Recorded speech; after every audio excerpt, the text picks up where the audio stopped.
Greetings to you in the Almighty God at name of Yeshua HaMashiach. This is your host Sherry Benjamin and you're listening to Minutes with Christ. Today we are going to meditate on a subject called the 7 lessons from the cases of leprosy in the Bible. You see, leprosy was considered as one of the worst disease in the Bible. People who was leprous were considered untouchable. They were considered so bad in the society that they were removed from the society and they had to live in a particular place, an isolated place. People were so afraid to deal with leprous people. The word leprosy in the Hebrew, it's called sarath. It means scaling, or you can call it the infection of a skin. It's also called as a stroke from God or a smiting from God. So anybody who was leprous or anybody who had this disease of leprosy, they were considered as bad in the sight of people. Now we are going to look at the 7 cases of leprosy and what is the lesson that these 7 cases are going to give us. The first person who became leprous is Moses. You may be thinking, oh my God, how can Moses become leprous? The lesson what you get is that he became leprous as a sign for his lack of faith. To increase his faith in God, God had to perform this sign on Moses. In the book of Exodus chapter 4 verses 1, then Moses answered and said, but suppose they will not believe me or listen my voice. Suppose they say, the Lord has not appeared to you. Now Moses is telling, after meeting the Lord God, after having a divine encounter with God, Moses had this question to God. Oh God, what if these people or your people Israelites, they are not going to believe in the word that I speak to them? What if they question my spiritual experience? Then how am I going to convince them that the God, Lord of Israel has spoken to me? So to increase Moses' faith, God had to do a sign. Yes, Bible speaks about it in the book of Exodus chapter 4 verse 6. Bible say, furthermore the Lord said to him, now put your hand in your bosom. And he put his hand in his bosom, and when he took it out, behold, his hand was leprous as a snow. And he said again, the Lord said to Moses again, put your hand in your bosom again. So he put his hand in the bosom again and drew it out of the bosom, and behold, it was restored like other flesh. Now you see, to increase the faith of Moses, God had to perform this miracle. Do you know, sometimes we go into this problem so that it may increase our faith in God. Never doubt your relationship with God. Sometimes it is through the miracles, signs and wonders, people can receive faith in God. Now, there has been a scripture which has been quoted over and over again by those people especially who don't believe in miracles. I've had people come and ask me, I've had people, questioning me and telling me that, brother, see, you are talking about miracle, signs and wonders. But brother, the Bible say, an evil and adulterous generation only will seek signs and wonders. You see, they quote from the book of Matthew chapter 12 verses 39. See, they say that, in the Bible say, only evil people, only adulterous people seek signs and wonders. So you are talking about miracle, signs and wonders. Don't you think that is wrong out of the scripture? See, brothers, you have to look at the context. What is the context? He was talking about the Israelites. He was talking about the Jews. He was telling the greatest sign was virgin being conceived and the man from God sent, and he was standing in front of them as Emmanuel.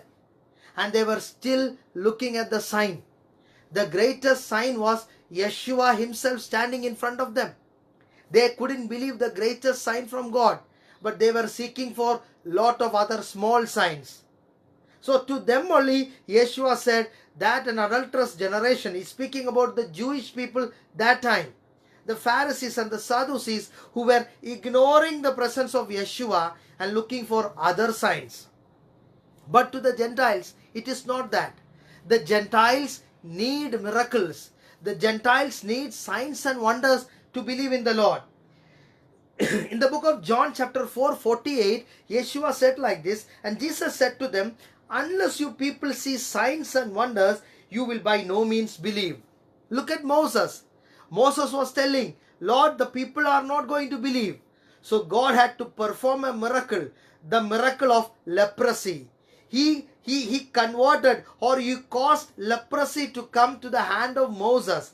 So when Moses saw the leprosy and leprosy got healed, Moses started believing God. You see, in the book of John chapter 12 verses 9, the Bible says, now a great many of the Jews knew that he was there, and they came to him, not for Jesus' sake only, that they might also see Lazarus. So why did the Jews come there? They did not come there just to see Yeshua. They came to see Lazarus also.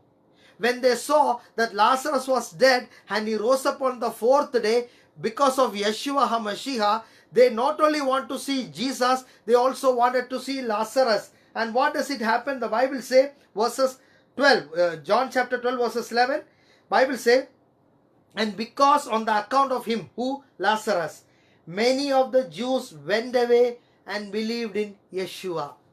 You see, we need miracle. So the first case of leprosy, what happened to Moses, it is a sign to say that we have to increase our faith, and miracles are the way sometimes to increase our faith in the Lord. Now the second thing, what is the second case of leprosy? The leprosy came to a man called Naaman. Why did the leprosy, the disease leprosy, come to this man called Naaman?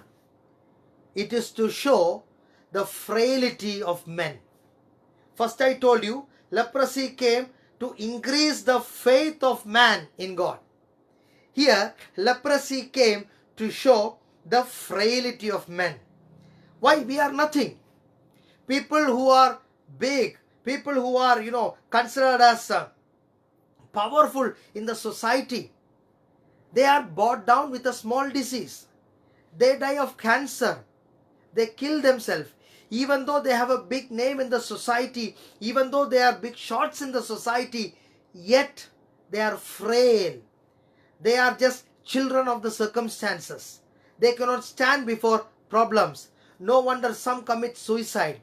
No wonder some die before time. They are frail. Here look at Naaman. What is the character of Naaman? Excuse me. In the book of 2 Kings, chapter 5 verses 1. Now Naaman, the commander of the army of the king of Syria. So Naaman was not a simple person.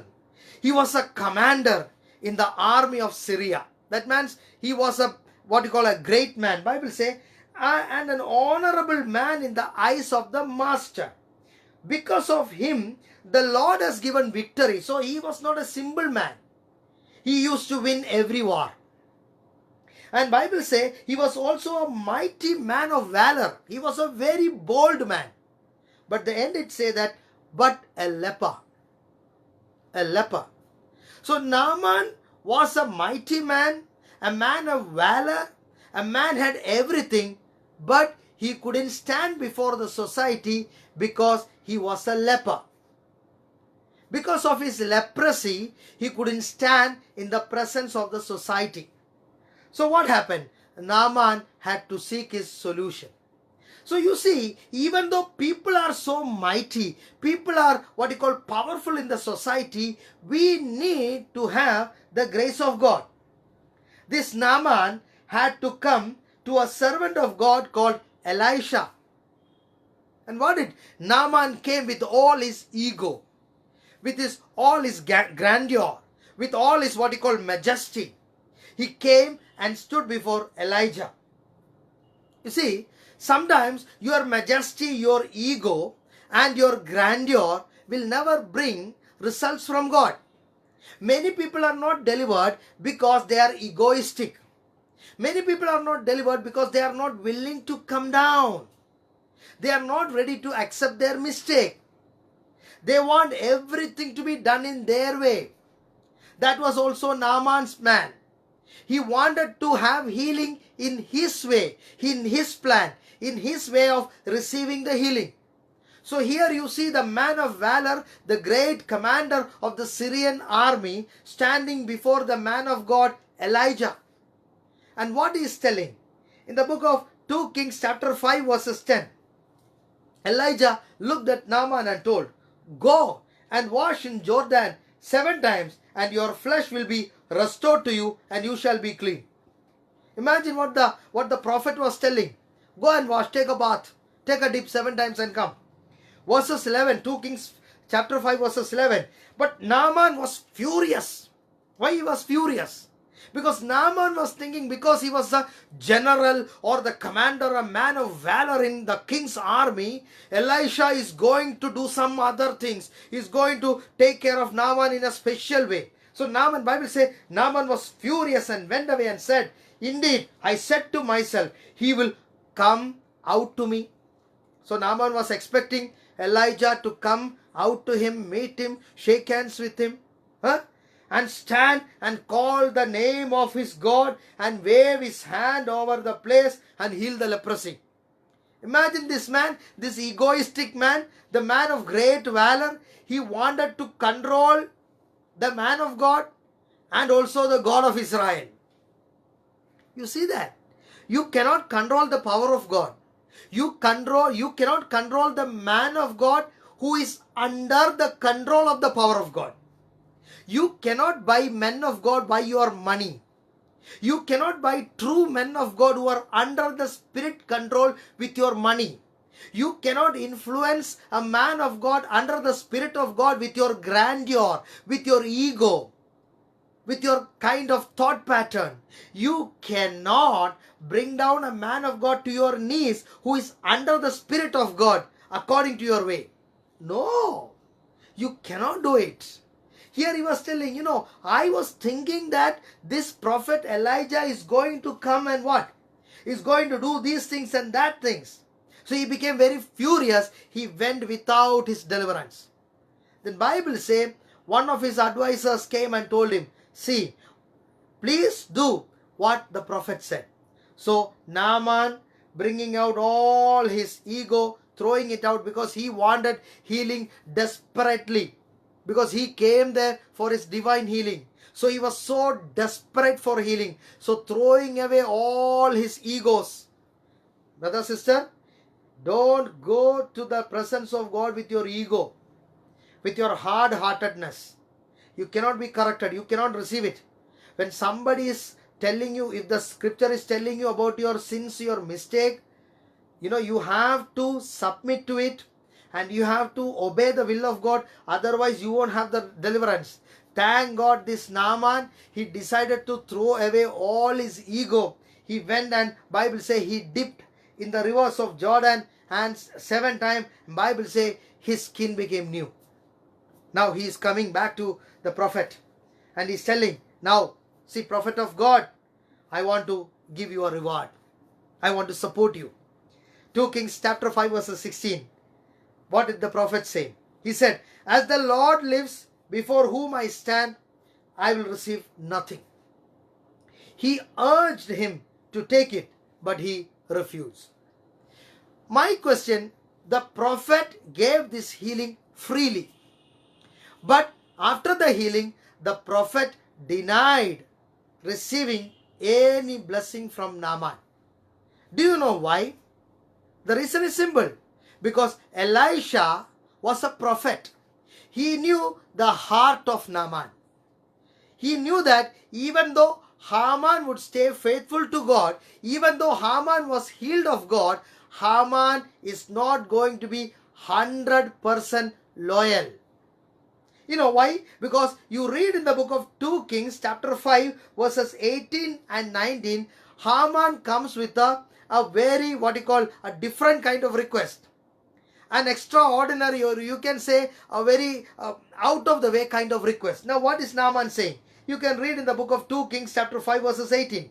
Yet in these things the Lord pardon your servant. Naaman is telling to Elijah, please pardon your servant. When he is telling, when my master is going into the temple of Rimmon to worship there, and he leans on my hand, and I bow down in the temple of Rimmon, and when I bow down in the temple of Rimmon, may the Lord please pardon your servant in this thing. So Naaman is telling, see, anyway I have to go back to my job. When I go back to my job, I have to go with my master. My master is going to such and such a place. I am going to bow down his head before a God. So please, I am going to also do it.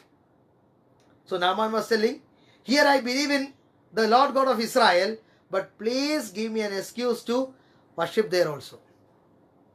Let me also do the sign of bowing down. So I will also call on the Lord, and I will also go there. That is why the prophet told, I don't need any offering from you. I don't need any offering from you. So what does the second thing, leprosy case, teach us? It teaches us that we are frail. We human beings are frail. It is only the voice of God, the power of God can heal you. Now let's go to the third case of leprosy. Actually, it came upon three people as a judgment. First, I want to talk about Gehazi. Now, who is this Gehazi? It's a continuation of the story. Gehazi was a servant of Elisha. Gehazi came to know that Naaman did not, Elijah did not receive any money from Naaman. So Gehazi thought, now how can my master leave this Naaman so much freely? We must get some money from him. See, there are some Gehazis there. The main part of Pastor Gehazi, or Minister Gehazi, or prophet or evangelist or an apostle Gehazi, they have only one plan: put a price tag for the miracle, signs and wonders. If there is somebody got healed, Gehazi has a price tag. If somebody is getting delivered, Gehazi has a price tag. If you call Gehazi, Mr. Gehazi, for a meeting, Gehazi will have his own price tag. Here Gehazi, Bible say, he ran behind Naaman. In the book of 2 Kings chapter 5 verses 20, it says like this, but Gehazi, the servant of Elijah, the man of God, said, look, my master has paid Naaman, this Syrian, while not receiving from his hands what he bought. But the Lord lives, that means in the name of Yeshua, in the name of Jesus, I will run after him and take something from him.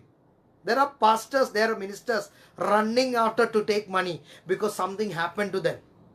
Okay, so Bible say in the book of 2 Kings 5:21, so Gehazi pursued Naaman, and when Naaman saw him running after him, he go down from the chariot to meet him and said, is it well? Now look at the price tag of Gehazi. 2 Kings 5:22, he's creating one story. He said, all is well. My master has sent me saying, indeed just now two young men of the sons of the prophets have come to me from the mountains of Ephraim. Please give them a talent of silver and 2 changes of garments. Now what Elisha left, Gehazi ran after and got it. Don't put a price tag for your ministry. Don't say that if I get this much offering, this much money, this much lakhs of rupee, only I will come. Don't put a price tag for your ministry. See, giving is from the Lord. There are people who are motivated to give to servants of God. A servant of God can say about his needs, but a servant of God must not force himself upon others. Don't force yourself. It is the heart of the people to give to you. You don't have to say, send me this much rupees, send me 10,000, send me 20,000, send me this much, then only you can become my partner. You have to give me this much money, then only you can become my member. It is not like that. It is the voice of God. Listen to the voice of God. Don't keep such situation where people are losing their stand in the Lord. Don't make yourself so expensive. Don't make your ministry so expensive that the poor cannot handle you. There are certain expenses, yes, that comes in the ministry. Your travel expense, your food, your accommodation. That is obvious, that is normal, that everybody has to do. But don't put a price tag, brother, pastor, man of God, leader. If you're listening to me, don't put a price tag for your ministry. Leave it to God. Let the people decide. Let the Lord of God of heaven decide what he has to give. Now Bible say, Naaman went after, Gehazi went after Naaman, took all the things and hid it. And now Bible say that he came and stood before the man of God, Elijah.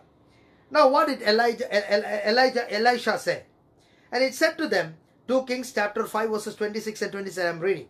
And it said to them, did not my heart go with you when the man turned back from his chariot to meet you? Is it time to receive money and receive clothing, olive groves and vineyards, sheep and oxen, male and female servants? Verses 27. Therefore the leprosy of Naaman shall cling to you and your descendants forever. You see that? When you put a price tag for your ministry, which God has not asked you to do, you will go with problem. You will go with problem. So what I am telling you, brothers and sisters, the first case was to increase the faith, your faith in God. That is why leprosy was given to Moses. So that God was using that leprosy as a sign of his power. The second kind of leprosy came upon Naaman to show us our frailty. Whatever you are nothing without God. God has to heal you. Now the third kind of leprosy came upon Gehazi as a judgment. Not only Gehazi was judged with leprosy. You can see Miriam, who was speaking nonsense about Moses, who was speaking against Moses, her family, his family. Miriam got leprosy. Then you have the third person, Uzziah. Excuse me. He wanted to show incense in the temple of God. Bible says Uzziah was smitten with leprosy. So leprosy was considered as a judgment when you cross over to the boundaries. When you cross over the boundaries set by God. So that is the three things that you learn. Now let us look at the fourth case of leprosy in the Bible. It comes from the New Testament. Comes from the book of Matthew chapter 8 verses 2. And behold, a leper came and worshipped him saying, Lord, if you are willing, you can make me clean. Now what is the fourth case? Leprosy, this fourth case, is to increase our focus in God. You see, first to increase our faith. Second, to show our frailty. Third, it speaks about our judgment, or you can say our fate. What will happen when we disobey God? Our fate. Leprosy is showing the fate of people. Now the fourth thing is to increase our focus. Now why did the leprous man come to Yeshua? He could have gone out and meet anyone. He could have met a doctor. He could have go and prayed. But Bible say he came specifically to Yeshua. Brothers and sisters, understand one thing. Sometimes these problems come so that we are drawn to God. That we have time to pray. Many people don't have time to pray because they don't have a problem. I say like this. Your problem is that you don't have a problem. Again I repeat. Many people's problem is that they don't have a problem. So when you don't have a problem, sometimes you become so lazy. You don't have time to pray. Look at this man. He was leprous. Bible say he came and worshipped Jesus, telling him, Lord, if you are willing, you can make me clean. Problems are blessings in disguise. It pulls you to the very presence of Yeshua. In the book of Matthew, chapter 4, verses 24, the Bible says, and his fame went throughout all Syria, and they brought to him all sick and who were afflicted. Yes, your problems are pathways, doorways to come to Yeshua.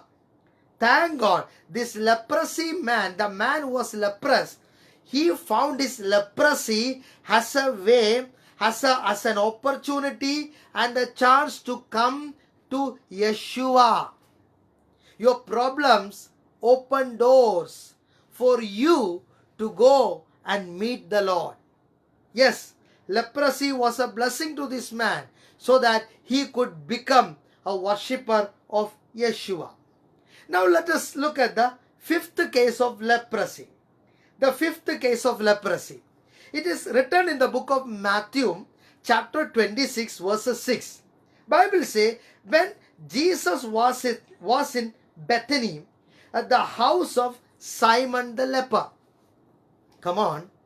Jesus went to the house of Simon the leper. Do you know why? See, nobody who was a rabbi, who was a priest, could visit a leprous man because it was considered as a bad thing. But Bible say Jesus went to the house of Simon the leper. Why did Jesus go to Simon the leper? The answer is very simple. Because the Lord wanted to have fellowship with the unprivileged. Do you know that many people are born again because they lived a very wicked life?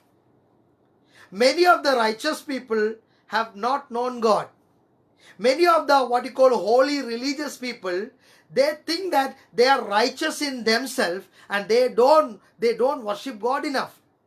But what about the wretched sinner like you and me? We needed the Lord the most. Thank God that Yeshua came to save sinners. In the book of Matthew, chapter 9, verses 10, it is written, now it happened as Jesus sat at the table in the house, that behold, many tax collectors and sinners came and sat down with him and his disciples. You see, Jesus went to the house of sinners. And verses 11, but when the Pharisees saw it, they said to the disciples, why does your teacher eat with the tax collectors and sinners? Verses 12, and when Jesus heard that, he said to them, those who are well have no need of physician, but those who are sick. Yes, Jesus came to call the sick. Do you know why you and me are born again? You and me are born again not because we are qualified. You and me are born again because we were the number one sinners. Leprosy was the ticket for Simon the leper to heaven. Because he was leper, Yeshua visited him. There were a lot of healthy people all around in Jerusalem. But Jesus had time to visit this leprous man. Excuse me.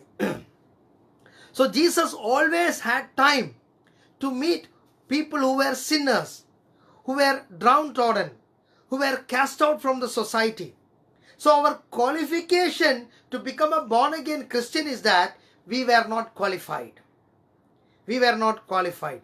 Thank God for the mercy of God. Thank God for the grace of God that our sinful condition has become an opportunity for us to have salvation. Yes, leprosy for Simon the leper was to bring him fellowship with the Lord God Almighty. Now let us look at the sixth case of leprosy in the Bible. It is written in the book of Luke, chapter 17, verses 12 to 19. Book of Luke chapter 17 verses 12 to 19. Then as he entered a certain village, there met him 10 men who were lepers, who stood afar off. And they lifted up their voice and said, Jesus, Master, have mercy on us.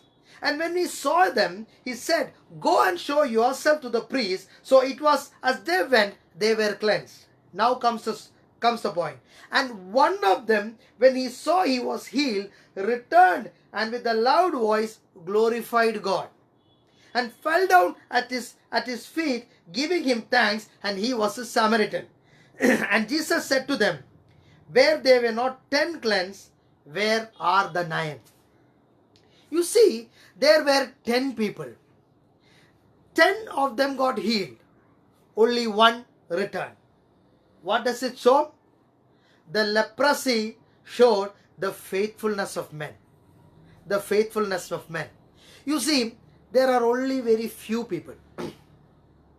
Some people join with us only for benefits. I know one person like this. He only joined with us because of benefits. We gave them lot of things. But finally, when it came to discipline, he didn't have the mind to stay with us. A thankless person. A person whose heart is hardened. See, only faithful people can remain thankful with anyone. Only faithful people can remain thankful with the man of God. Some people are only there for making money. Some people are there only for popularity. Some people are only there for financial blessing. Some people are only there for material things. The moment they receive the material things, the moment they receive things, they leave us. Because they are not thankful. They are not faithful. Now look at this Samaritan man. The 9 people left Yeshua, but this person came back and thanked Yeshua. He remained. He wanted to be with Yeshua. So you can see that how Jesus replied to him in the book of Luke chapter 17 verses 19. And he said to him, Arise, go your way. Your faith has made you well. Imagine, the 9 went with healing. But the one person, the 10th person, went with faith in Yeshua. The 9 people went just with physical healing.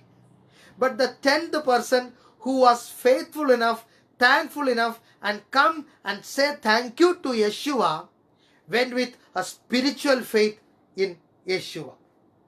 In the book of Proverbs, chapter 20, verse 6, there is a question. It is written, Most men will proclaim each of his own goodness, but who can find a faithful man?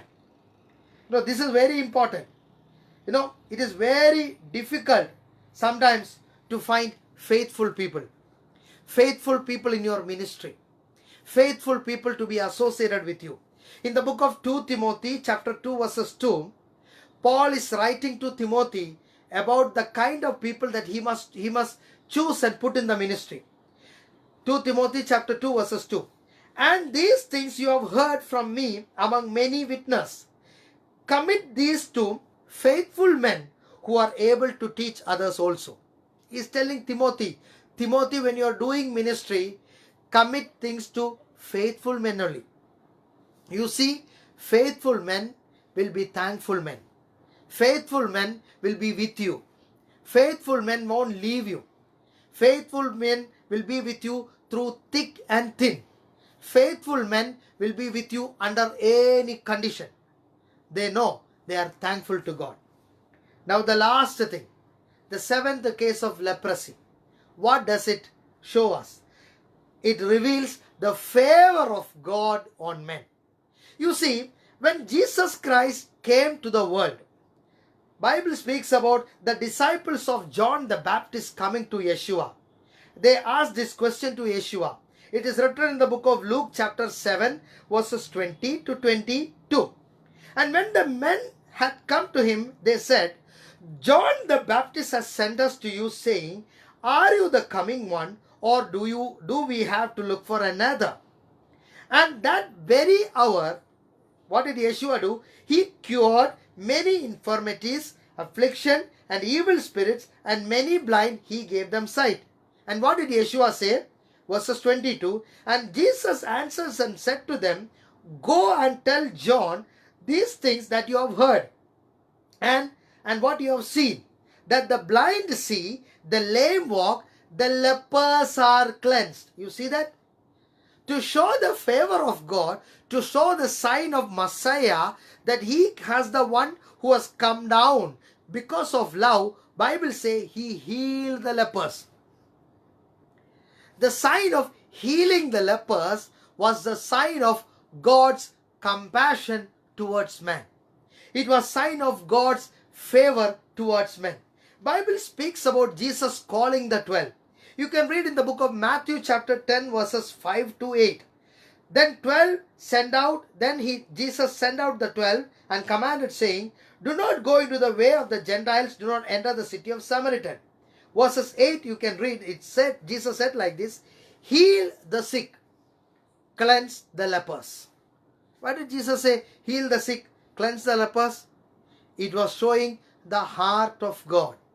The heart of God to heal people. The heart of God which has favor on men. Now very quickly, let us look at the 7 cases of leprosy and what does it teach us. The first thing, we saw the leprosy upon Moses, which taught us that we need an increase of faith. And sometimes we need that faith, it will only come through the manifestation of signs and wonders. When signs and wonders come, our faith is increased. The second case of leprosy taught us that we are frail. Even though we are powerful men of God in the society, even though there are very rich and influential men in society, sickness can bring us down. Leprosy taught us that it is frailty of men. The third case of leprosy, we learn from the life of Gehazi. What does it show? The fate of men, those who disobey God. What happens to them? Miriam got leprosy. Hosea got leprosy. Yes, Gehazi got leprosy, because it shows the fate of men when they disobey God. Leprosy taught us that God was a God of judgment. Now the fourth thing about leprosy. What is leprosy? What did leprosy teach us? The Bible says leprosy taught us that this problem is an opportunity for us to come to Yeshua. That man came to Yeshua because he was leprous. So your problems becomes an opportunity to come to the presence of God. It becomes a pathway to come to the presence of God. Now the fifth thing, what did leprosy teach us? It taught us from the story of Simon the leper that your sin can become a ticket to heaven. Because Simon was a leper, he got the grace of God. Sometimes because of our sinful nature only we are saved. I am not telling for you to continue with sin, but I am telling you that you are qualified not because you are good. You are qualified because you are the worst of sinners. Now the sixth thing, what does leprosy teach us? Leprosy taught us that people can come to the Lord for benefits and leave. Only the thankful and faithful will come back and receive the salvation or sit in the church. Only the faithful can come back. People are there for material things, they will go. They will receive the benefits from God and go. Only the faithful will come back and sit in the presence of God. Now the last and the final thing, what does leprosy teach us? Leprosy taught us that it is God's favor on man to heal them. It is the God's favor. Healing ministry is a favor from God. Healing ministry is the grace of God. God has a mind to heal all kinds of people. Today, my brothers and sisters, let's consider that all this problem that is happening in our life, it will become or give us a divine opportunity to meet our Lord God, Yeshua. Christ bless you with these words. Amen.